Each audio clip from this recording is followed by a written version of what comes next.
নমস্কার, আমি অম্বিকা শাস্ত্রী। আশা করি মায়ের আশীর্বাদে সবাই ভালো আছেন, সুস্থ আছেন। আজকে আপনাদের বলবো সংখ্যাতত্ত্ব অনুযায়ী এই অক্ষরে জাতক জাতিকাদের কেন কর্মময় জীবনের মূর্ত প্রতীক বলা হয়। তার কারণ এই অক্ষরে জাতক জাতিকাদের দ্বারা দেশবাসী অনেক উপকৃত হয়ে থাকেন। এরা মানুষের জ্বালা যন্ত্রণা দুঃখ কষ্ট লাঘব করার জন্য সর্বদা উদ্যোগী হয়ে পড়েন। এদের মধ্যে কোনো অহংকার থাকে না।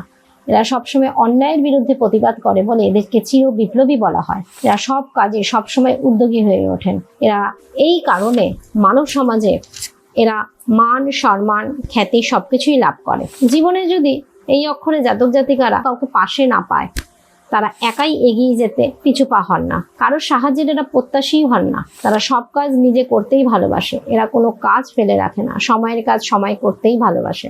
অন্যায়ের বিরুদ্ধে সবসময় এরা প্রতিবাদ করে। অন্যায় যেমন সয় না, অন্যায় সেমন করে না। যদি কোনোভাবে ইচ্ছাকৃতভাবে তারা অন্যায় করে থাকে, তো সেটা স্বীকার করে নেওয়ারও ক্ষমতা রাখেন। তো আপনার কি অক্ষর?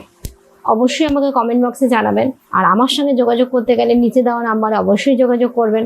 তো সবাই ভালো থাকবেন, সুস্থ থাকবেন। জয় মা তারা।